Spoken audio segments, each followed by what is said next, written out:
have our invited speaker for today's event. Let me introduce today's speaker, Dr. Barbara Gross. She is an associate professor in intercultural education at the Free University of Bolzano, member of the scientific board of and lecturer at the National PhD in Peace Studies at the Sapienza University of Rome in Italy. And she is also associate editor of the international journal Intercultural Education, which is the organ of the IAI. And she is also expert evaluator for the European Commission, Marie Curie postdoctoral fellowships, and the Erasmus Teacher Academies. She was a junior professor at the Chemnitz University of Technology in Germany, and she has taught at the BA, MA, and PhD courses at the Goethe University of Frankfurt in Germany, and the Università Cattolica del Sacro Cuore, Rome in Italy, and the Birkbeck University of London in the UK, and the University of Gothenburg in Sweden. Okay. Her research interests include the linguistic and migration-related diversity in educational institutions and society, social, educational, and ecological equality and or inequality, and internationalization of education and educational research. Barbara Gross has received different awards for her academic achievements, including the award from the Italian Society for Pedagogy in 2022 and the Junior Research Award South Tyrol in 2023. She is currently conducting 2 school ethnographic research projects, one on diversity-sensitive education and socio-ecological equity in primary and secondary schools, and one on the inclusion of migrant and refugee youth in Chemnitz, Germany. So that was last year. Okay. In another project, she is focusing on mediating populist discourses about migration and the education through a critical discourse analysis. Yes. Okay. So last year you moved to Bolzano. Okay. Okay. This year. Okay. Congratulations, moving to a better position. Okay.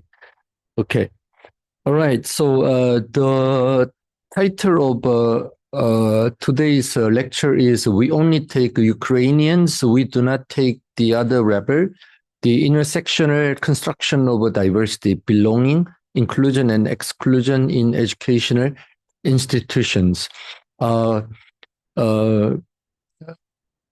Please join me to welcome Dr. Barbara Gross. Okay.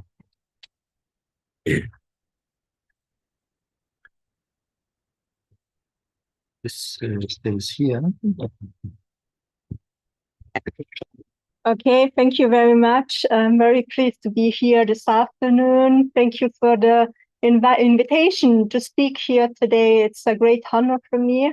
A great pleasure. Thank you for this invitation. And I will today talk about a paper which has been recently published, and it was published in the journal Intercultural Education where we have a special issue on intersectionality, always with a focus on intercultural education, as we know that intersectionality studies are not deriving from intercultural education or not education, but now used a lot in this field too. But I will explain about it or talk about it in a few minutes. And I will also talk about the title. The title, we only take Ukrainians. We do not take the other rabble. It stems from the research I've conducted in this regard. So we'll talk about the theoretical framework of it, and the research aims, the methodology I used for that, the research results, and then a brief conclusion. And then we may have also time for questions and for discussion at the end of this afternoon. So first of all, I'll just introduce a few of the theoretical frameworks I'm using for that. One, for sure, is the perspective of societies as characterized by superdiversity. And this is a concept that has been introduced by Stephen Bartowek in London, focusing on migration in London, where he explained that London is, so to say, as having the whole world in one city. Yeah, and this is not exclusively related to bigger cities nowadays. Nowadays, we can see that also smaller contexts, also rural and small contexts are characterized by superdiversity, especially in Europe. Yeah, in Europe we see that there is a lot going on, that there is social mobility, there is migration in different contexts, different countries. However, who is defined as being in one of these categories? When we do research, we are always doing categories. Sorry for that. That's our work, but that's also the risk, because we are reproducing a certain group in a certain style, certain kind. So we have to be very careful when we speak about children, learners, or also people in general with a migration background. What does it mean to have a migration background? Is it in relation to being an insider and an outsider in a certain society? Who are defined as we? So as the we, and who on the same side are, or on the other side, are defined as being the others. And this discourse, or the decision who is we, who is other, is always interconnected with a certain perspective, with also nationalism in Europe, with a Eurocentric perspective, or in the Western world, with a Eurocentric perspective, and on the same time has the power to include people, but also to exclude people. So to create belonging, but also non-belonging, as Mecheril would say. Mecheril is a German-speaking educationalist, and he very much uses the definition of we, others, belonging, non-belonging. So this word play with belonging, non-belonging. So we can see that we in educational institutions, which I'm very much focusing on, we can see that educational institutions generally are open to diversity. We can see that inclusion is a topic which is very much promoted. If we look at European guidelines, inclusion is always one of the first words we find there, the aims of education. However, we can also see that at the same time, there is still racism and discrimination being a part of schooling today. And traditional categories are no longer sufficient to explain the diversity we have in schools. So it's not only about who is a migrant and who is not a migrant. We can see It's also something Bartowek says in his book, The Diversification of Diversity, so that categories are becoming more. Yeah, that's also something we see when we speak, for example, about gender and sexual orientations. And this is another model I'm using to explain my works, which is based on the 4 layers of diversity, which you may know from marketing and economic studies. And I adapted it for educational institutions. In the 4 layers of diversity model, you have the outer circle, which now is changed. There you have the organizational dimensions in a company, for example, which is not relevant for educational institutions. But we can see that educational institutions are embedded in social, societal, political, and institutional structures. And this model, the 4 layers of diversity model, says that starting from the inner circle where you have the personality of individuals, going to the, that's great, going to the outer circles, you have more possibilities to change your position. You can't, it's very hard to change your personality and the internal dimensions. So, for example, you can't change your age. Mostly we can't. You can't change your ethnicity. If you have the language, the first language you speak, the gender, but so it's not, so you have always a certain possibility to engage with these dimensions, but going to the outer dimensions, your possibility to change is bigger. So on the external dimension, for example, you can nowadays, much people, not all people, we have to say, it's always also relation to privilege and non-privilege, but you could decide, for example, if you're in a privileged position, to change the place of your residence. You can decide mostly which education to pursue.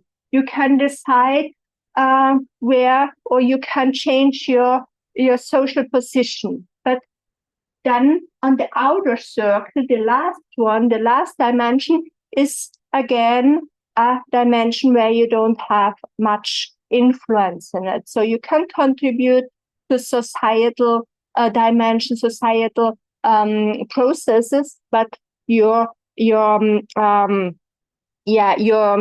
contribution is limited, as to say.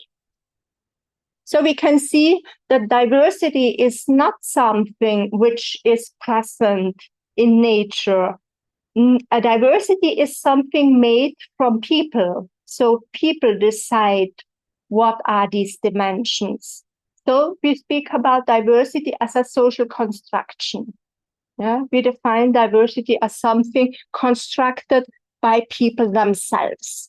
And what I'm doing in my work, that is adapting or assuming that or looking from a power critical perspective. So to see who are the people who define these categories and why do they define them? Yeah, and which dimension or which relations emerge from them.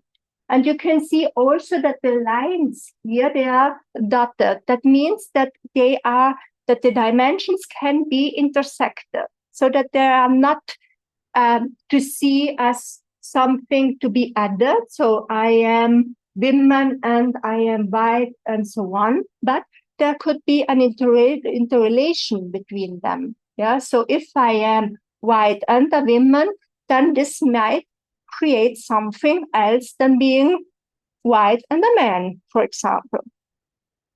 And this is also what brings me to the next concept, which is intersectionality. Intersectionality is something which we know from gender studies from the US. Yeah, firstly, when Black women accused General Motors to be discriminatory towards Black women, And then afterwards, it changed and was adapted to other diversity dimensions or used for explaining the intersection of different diversity dimensions.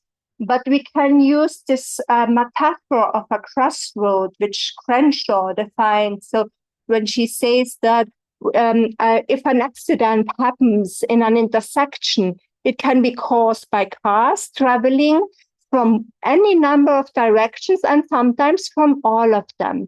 Similarly, if a Black woman is harmed because she is in an intersection, her injury could result from sex discrimination or race discrimination. So what we can see today is that this metaphor of the crossroads, which was firstly used for explaining the situation of Black women in the US, was the ground or the basis we are now using for explaining also other intersections from different categories. But what we can still use for all intersection or the explanation of different intersections is that identities are not to be seen as something additive. Yeah, it's not that I add different, as I said before, I don't add different dimensions, but there is an interrelation, a relation between them. And we will see that this is also becoming has been used nowadays also in education. So we use it not only in gender studies, social studies, but also in education, where we look at migration or the interrelation between the status of being a migrant, for example, ethnicity, gender, languages, class, but also in relation to ability, disability, religion, and political orientation. So we can say identity is something which changes, which is fluid. Yeah, an individual will change over the years, and it's not to be seen as something static. Yeah, and what I use these different concepts in the research I conducted, which was really looking at the intersectional perspective, or looking if there is an intersection of different diversity dimensions in educational institutions first, and then to see are there latent mechanisms which emerge in this institution I observed. And the research was conducted 2 years ago now, and it was in Germany when I was working there in Saxony, which is at the border. So in Eastern Germany, and Chemnitz is located here. So you can see it here, the city down there, this triangle, Leipzig, Dresden, Chemnitz. And the research was conducted in a school, in a primary and secondary school, were conducted with a small team, participant observations, and also interviews. And we used also visual data, videos, and photos for the interpretation afterwards. So we triangulated this data and afterwards analyzed it through constant comparative analysis. Okay. I already told you something about that, about the data triangulation to see the practices which are there. And the methodology which is behind, I didn't say that, was a school ethnography. So we looked at from an ethnographic perspective at this phenomenon. Yeah, and what was important for us is that learners are seen as agents, as active agents in the process. So we are doing research with children and not about children, this perspective. Yeah, and what could we find in this specific situation? Going back, if you think we collected the data 22, 23, it was especially when there were the first refugees coming from Ukraine, to schools in Germany. Germany is the second country with the most refugees from Ukraine. And speaking to a colleague at the conference from Ukraine, she said that they prefer speaking about the war against Ukraine. So therefore, you can also see here like slightly war against Ukraine. Because, and what we can see in institutions is that it's they receive a high support. Students from Ukraine, which is we could say good. Because we started from the premise that we strive in educational institutions for inclusion. But on the same or the other side of the coin is that this inclusion, this enhanced mechanisms or initiatives for students from this background was not transferred to all students. So we could see that the Ukrainian refugees received more solidarity and support compared to other groups, which is being highly criticized, of course, from different researchers and educational actors, because it emerged that it highlights already existing inequities in educational institutions, and we could also speak about a certain kind of hierarchies. If we say the one deserves more support than the other, then we give them also a specific value. And what we can see is also forms of othering. We know this concept of othering from Said, where he explained how in non-Western societies are marginalized, how they are created by the Westerns as being different, and this certain kind of image we have from people from other cultures, so certain narratives which we reproduce then also in educational institutions. So there we can speak about the construction of others. So in Said, we already see this othering, but what we can see nowadays is that we have in educational institutions, we have already marginalized positions, marginalized groups, and other groups are coming, and we are seeing they receive more or less support than the others. So we create undergroups, and therefore this definition of, we can see in research also the definition of intersectional othering, or the othered others. And this is when a teacher says, next school year, 16 children from Ukraine will come to the school. That's why the school has been looking for a teacher who speaks Ukrainian.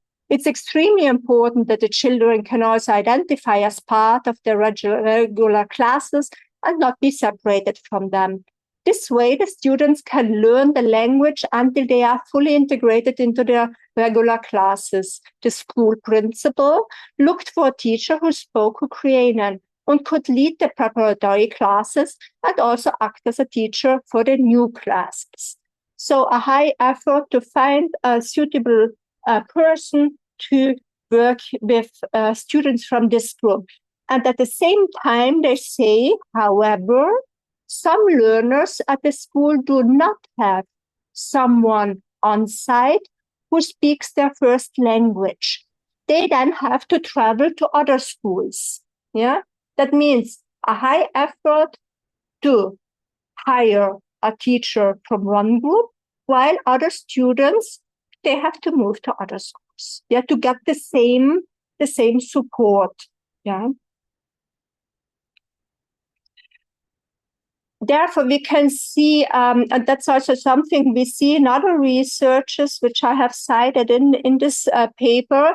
We can see that the perception of distance and being near to someone, that impacts how educational actors are deciding who deserves support and who not.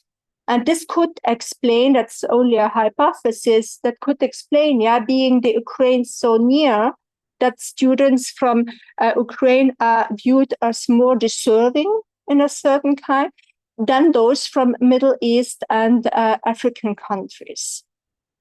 This creates multiple overlapping hierarchies and intersectional exclusion mechanisms in schools. We can say therefore that socially constructed groups are excluded based on their perceived origin, because not always, that's something the attributions we are giving, we see someone, we think he or she might be, or they might be from a certain background, but that might not be true. So that's also something, it's only the perceived perception, They are constructed and included based on their perceived origin or other characteristics. And we can see that this is multifactorial: migration, language, socioeconomic status, and other diversity characteristics interrelated. And this is another extract from an organizer, so from someone from their educational administration part, who said we had to set up preparatory classes in a certain place, a rural place. And the major said, that's great, but we only take Ukrainians. We do not take the other rabble. He said that in an official conversation, we told him it didn't work like that. Of course, now one could say that's the major. It's not a direct educational actor, but it's always who decides, Who decides then in a certain place if we had set up certain preparatory classes or we don't, If we accept how many children are accepted in certain schools and so far. So we can see that this events, especially, this is only one example now, the war against Ukraine, that this has intensified the origin-related polarization in schools in Germany, and the students often receive more support and recognition than students from other backgrounds, and that resources are allocated in different ways, so that different hierarchies and inequities emerge. They were already present, but they emerge strongly. Okay, that's something I already told you. And when it comes to intersectionality specific in this research, I could see some intersections between migration, religion, and origin, especially, and also language, which are interwoven. And the attributions which are given to certain groups, how Turkish are viewed in Germany, how Italians are viewed. And we see from other research that generally there's also a high number of Italians in the post-Second World War, which moved to Germany. And we can see that Italians generally are viewed as more positive than, for example, Turkish, with a Turkish background, or who is perceived as being a person with a Turkish background. And nowadays we can see these differences between Ukrainians and those from, for example, Afghan refugees. But we can see that we are now spoke about the adults in educational institutions. At the same time, we could see in this research that also children at a young age already reproduce certain types, images, narratives we have about what does it mean to be a citizen, what does it mean to be German, for example. And we can see here when a teacher tells about the experience with a boy who told this teacher, the teacher is a teacher with a hijab, and told at the end of the year, a boy asked me, why do you wear a hijab? And I answered, so the teacher answered, I'm Muslim. He said, but you are in Germany. You are not in Turkey. You are not allowed to wear a hijab here. Yeah? So this already shows how certain images of being a good citizen in a specific country, in this case Germany, is seen already by children. And another example stems from the talk or the interview with the school administration, where this person said that they had in a certain area, they had a teacher from Zambia, and this teacher has been living there for 30 years. And they had to advise a new school for this teacher, and they told it the school head. And when they then went to the school, when the teacher and eventually came, the principal said, "Wow, he's so black. I did not expect that." And I mean, that's completely inappropriate. So we can see here a strong intersection between being black and migration. So the skin color and migration background. So that's a principal was aware about the migration background and had an image and a certain image of this teacher. And when the teacher came, so the teacher was different than this narrative or this image the principal had in mind. So to conclude, I could go on for very long speaking about different examples I've seen in this research. But what we can see is that, especially in Germany, I have to say from my experience, there is a high sensitivity towards diversity in general. But nonetheless, we have still a lot of work to do. Also in societies where there is awareness of diversity, that there is in Germany, I really think that there is a lot of work being done in relation to working with stereotypes and diversity. But we can see that there are still different aspects which are reproduced through education. And education is the first place where we create something, where we create narratives about people, which then are lifelong, I would say. And we can, what we don't work very much on is about intersectionality in educational institutions. When I spoke with teachers in this research, but also in other contexts, and I usually ask them do they understand by intersectionality, and many teachers tell me that they don't know. So there is not much awareness about this categorization and what we as adults, because we are then working with minors, what we are contributing to creating certain images of people. And from my point of view, what I see in my research is that we have to raise this awareness towards intersectionality, towards the creation of othering, so intersectional othering, and the relation between diversity dimensions and power relations, which are always there. Also, if we think that's a democratic society and we are all on the same, but there are always some power relations being or having place in educational institutions. That's something I think we have to reflect on.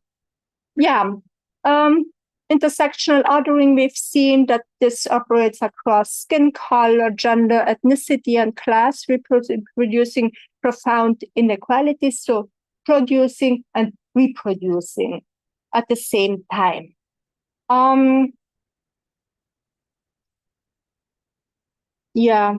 I already said that, but I maybe can finally say,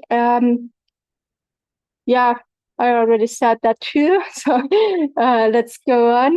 I just wanted to finish maybe with the last point, the critical reflection.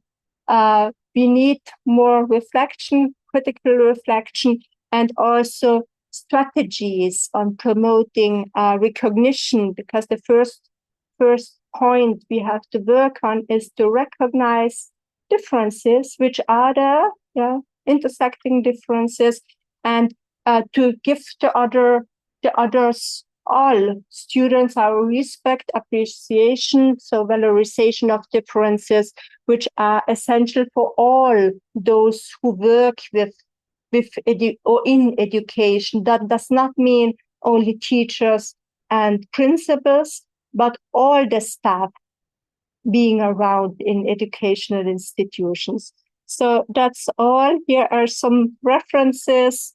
Again, the publication, and now I'm looking very much forward to maybe your questions or also your comments and the discussion. Thank you. Thank you so much, Dr. Barbara Gross. One more tonic. Yeah. Okay. So the floor is open. Do you have any questions or comments? Oh, I have about 7 questions. Oh. I'm gonna ask. Yeah. That's good. We have time. Maybe we have plenty of time, so maybe you could go ahead with the first 2 questions. and then Because I can't remember something, so I have to take notes. Yeah. Germany can be important.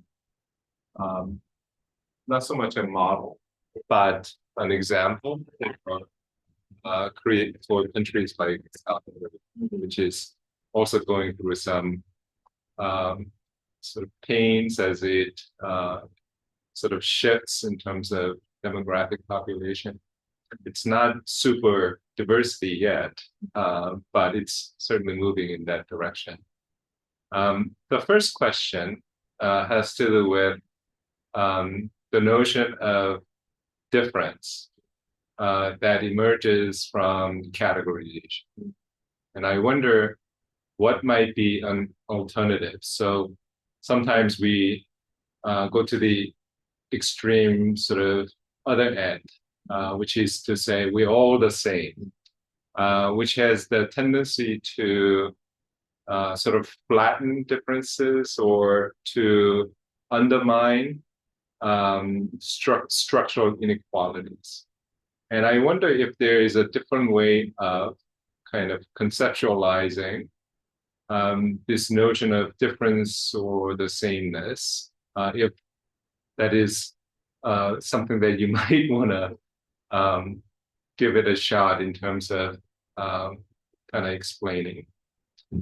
So that's the first question. The second question has to do with the notion of intersectionality, right? And the metaphor of crossroads where there is an accident that is happening, right? And I wonder if, and this framing of intersectional othering, right, also reflects this, the dangers of all these identities coming to a head, right?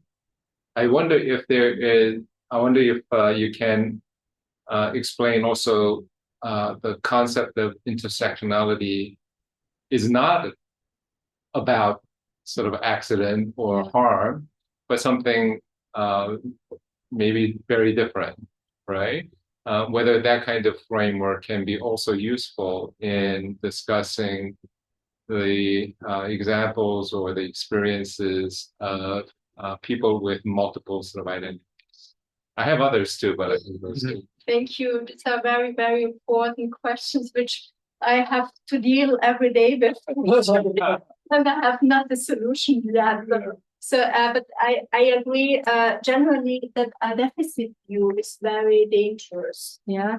And very often when we deal with intercultural education or multicultural education, it depends on the context you are, or how you are defining the field you are working with. But nonetheless, it's very dangerous to think about something or intersectionality from a deficit perspective. So thinking already it's something bad, an accident, yeah. That means that it has directly an impact on these diversity dimensions we are working with, so that we know, okay, if there is migration connected to intersectionality, then we think about, oh, that might be difficult, yeah. And that's also something we can see, and that's also our fault in part from educationalists, from educational researchers, that we constructed, yeah, because we write it then and we reproduce also this deficit perspective on the people we are working with. Therefore, I really think that it's very important to frame it as something which can also be seen as positive, yeah, in a certain kind. I think what drives me in my work is always to see the individual. So from a pedagogical point of view, it's not about so much about outcomes, but on the individual, what is good for this individual, without thinking, first of all, this is the identity, so different diversity dimensions coming together. But if I see a person and the person needs something or doesn't need something, to work on that specifically. And this, I think it's also something we can see or related to your first questions when we think about differences. Yeah, differences. Or when we think about categories, then from my point of view, in research we can't do without categorization. So it's something we are daily working with, and I have not yet found the solution. But I think by doing or adopting an intersectional perspective without being too or without thinking about from a deficit perspective, that we can see differences which are neutral. So I don't think that the best way is thinking about. That's also some in Germany we have this different. When we look at in the intercultural education, we have different stages, yeah, from the guest worker phenomena, assimilationist perspectives, and so on. And in a certain point of history, there was this tendency to say, no, we don't see any differences anymore.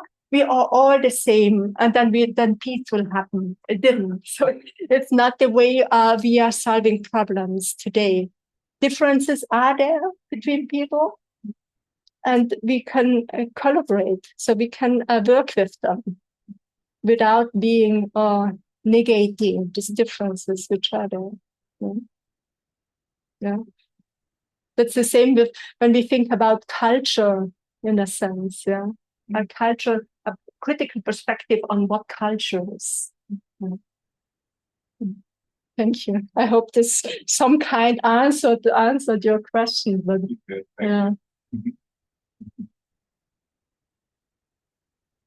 Thank you for a great presentation. I just think I have a lot of people in your very important work. So one question I would like to have actually, because I really agree with the you're saying that within the marginalized populations there is still like a minority existed. So I was kind of and then depending on who make the action, some like population or the certain group of the marginalized people would be able to get supported by the big organization or some other organization or others, but then still like those small number of the minority within the marginalized people. I wonder how the German government or the system actually support those people. Yeah. Okay. Yeah, that's also a big question, the difficult question. When we look at, for example, it depends on what we support. Yeah, if you look at, for example, language support, which was also focused in this example, then we could see, for example, for the Ukrainian group to hire a teacher and then to give specific, because in Germany you have different systems in every Bundesland, so in every federal state. So I can't generalize for the whole country. I'll just speak about the part where I worked in, and there we had some sort of preparatory classes. So students who came, who had first these classes which were integrated. Yeah, they had then the possibility to learn the language, to be prepared before they eventually were fully integrated in classes. And for example, for the Ukrainian group, the idea was to create one preparatory class and to support especially also their language. So the Ukrainian language, why? Because the assumption was that children will not stay so long. And when we see it from a historical point of view, that is something that remembers us the history in Germany, because also when we think about the guest workers, there was also this thought that students will only stay for a limited time. Yeah. So we have to create something for them that they afterwards can go back to their country. And this is also something, the idea was what was behind here. Yeah. Then history shows us again that things may change, yeah, that students, now the war is going on, and that it's not clear when and if students are ever going back. When it comes to the others, in this federal state in Saxony, there is the right for being taught or for instruction in the heritage language, so heritage language instruction, but they are organizing it in different schools. So, for example, if a student speaks Arabic in this school here specifically, there wasn't a teacher for Arabic, but they organized in different schools in the city, and they had then to go there. When I spoke then to students, many of them or most of them didn't know about that. So the problem is, if you don't have it institutionalized, then it's really up to having very informed teachers and engaged teachers, or parents which are very engaged. If you don't have these resources, then it remains like being non-supported. Yeah. Mm.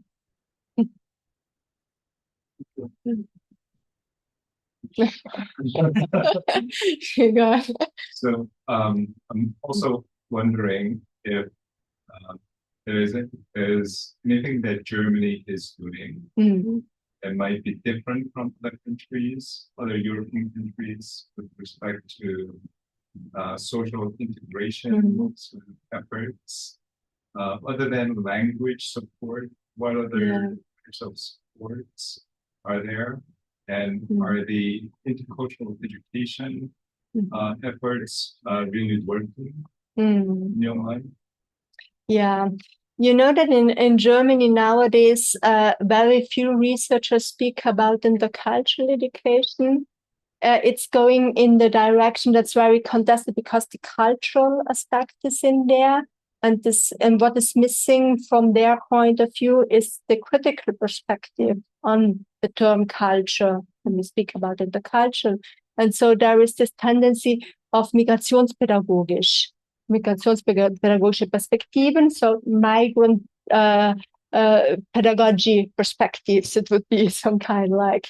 And there is a huge research going on this right now. So really specifically addressing not the cultural aspects, but directly what can we do for students who are coming to Germany from other contexts. If it's working, I really think that but that is a problem, or that's an issue we have in Europe generally nowadays, that there is a tendency towards closeness from a political point of view. So Germany was really, when it comes to migration, very open under the government von Merkel. And nowadays we can see a huge right tendency, which influences also education directly, which we can see also in other countries in Europe. We can see it in the Netherlands. We can see it in Italy.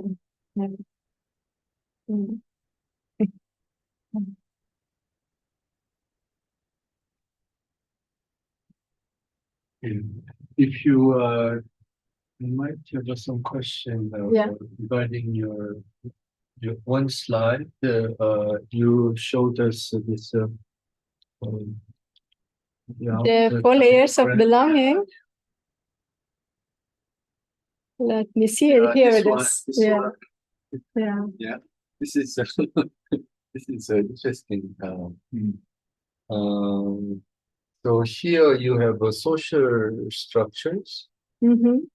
and place of residence and the residency status belong to social structures. No, not actually. No. And then here, you They're have not a- connected Nah, with here. uh-huh. This is an external dimension, so to say. So not the external dimensions, but that's a new dimension, so to say that all these different diversity dimensions, which can be extended, yeah, they are not limited to them.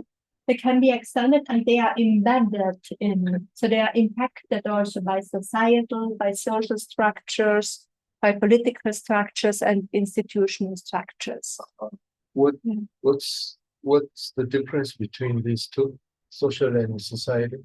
Yeah, one is the social network one has, so the direct relations between individuals, and the other one is the socialization, so the bigger impact of society. Yeah. Okay, so There's not a kind of network. micro versus Exactly. macro. Okay. Yeah, exactly. Yeah.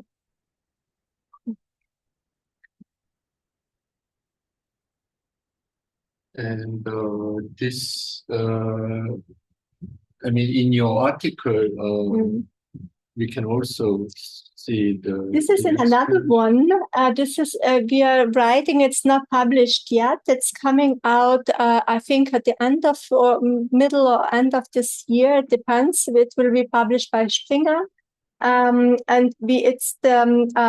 it's an edited volume on the conference of the International Association for Intercultural Education from last year, which we organized in Chemnitz. And there the theme was diversity.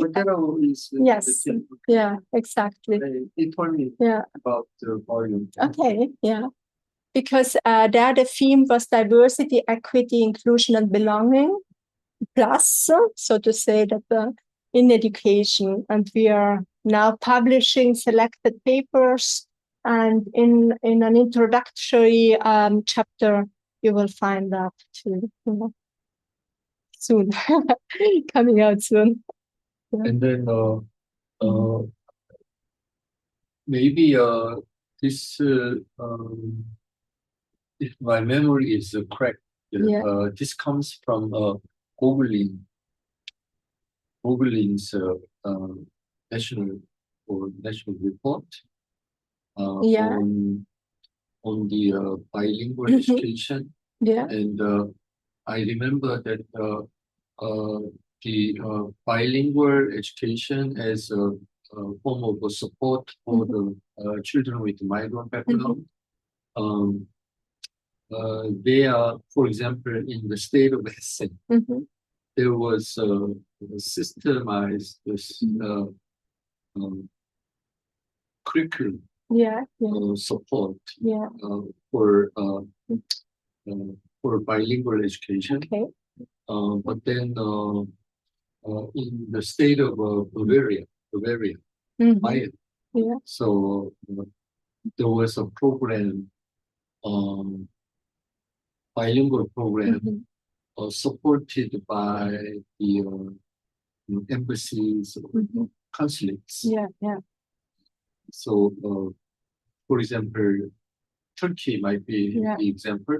And then in those cases, the children with the migrant background, supported by structured curriculum. In that group, people noticed that more children succeeded in entering the colleges. So many more students passed the Abitur. But then those children in Bavaria, less children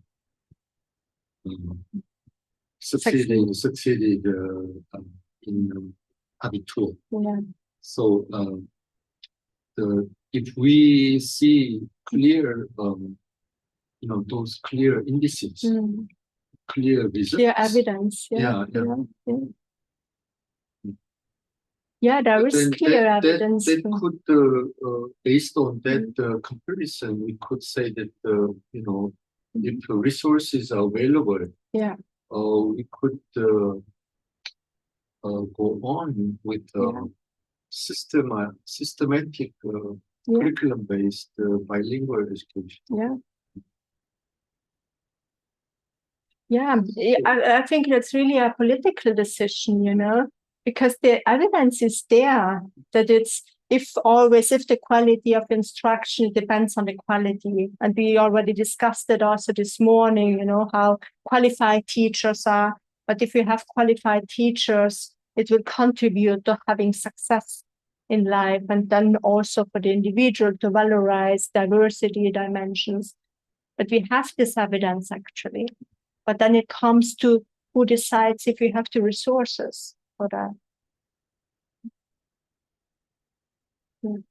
And on the national narratives, for example, in Italy, we have there is a huge tendency towards intercultural education.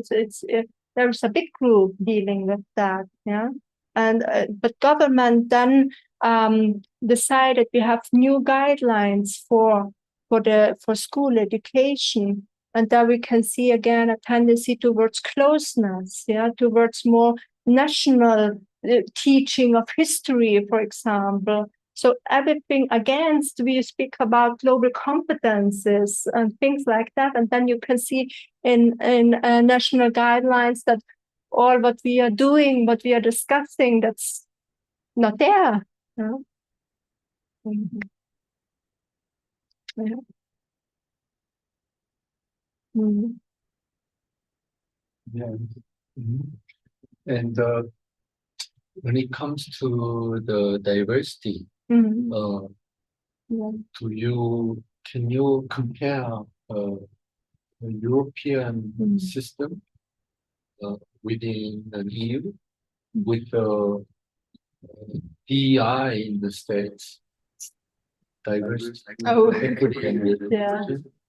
DEI. And in Europe, at the level of EU, I think you are starting with a new program. It's called, the concept escapes me, but then you use some kind of a Greek term, Greek expression. I don't know. If you want to go for EU funding,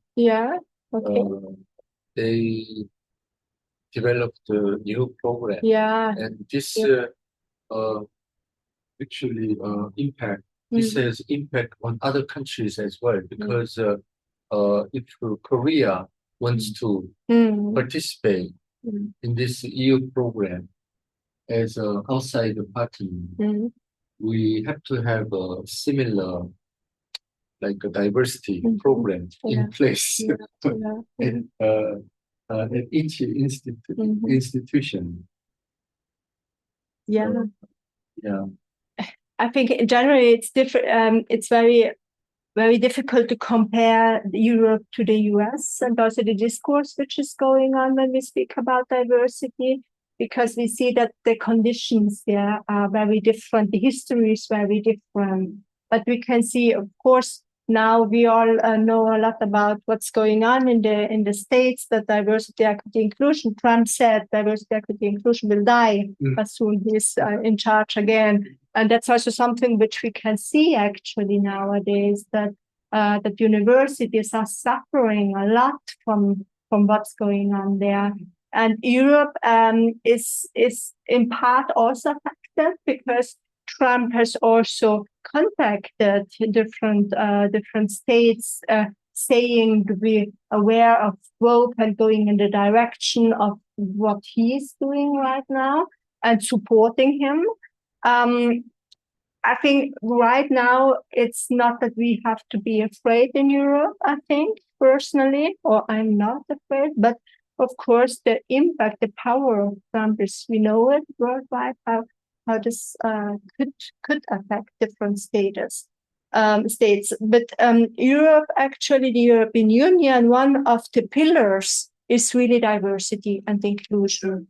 So if we as researchers are asking for funding, something we have always to respect is that there is diversity somehow integrated, that inclusion, that all what we do in research is aiming to have more social inclusion. That's something which has to be, otherwise your proposal will be directly. Yeah, and also an aspect which is always a criteria is also gender. If gender equity is addressed in the proposal, which is still there, and I hope it will remain there. But of course, but I think personally, what would be the aim also for the future is to open the European perspective, because I think, which is very good, we have a lot of exchange programs in Europe. We have a lot of possibilities for students to go to other countries, to study there, or doing practical periods, or stuff like that. And also for academics, for university teachers to go to other countries. But then when it comes to intercontinental collaboration, there we don't have. There is still this. It's closed for the European context, and that would be, I think, an aspect we should for the future work on. To work really on a global scale, and not only for us now in a European.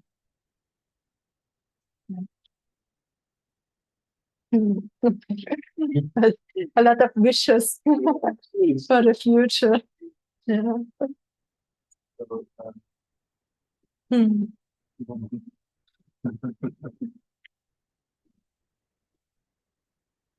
Otherwise, you can speak later. Some questions from the online participants. No? We have some. Okay, good. Nice to see you home there.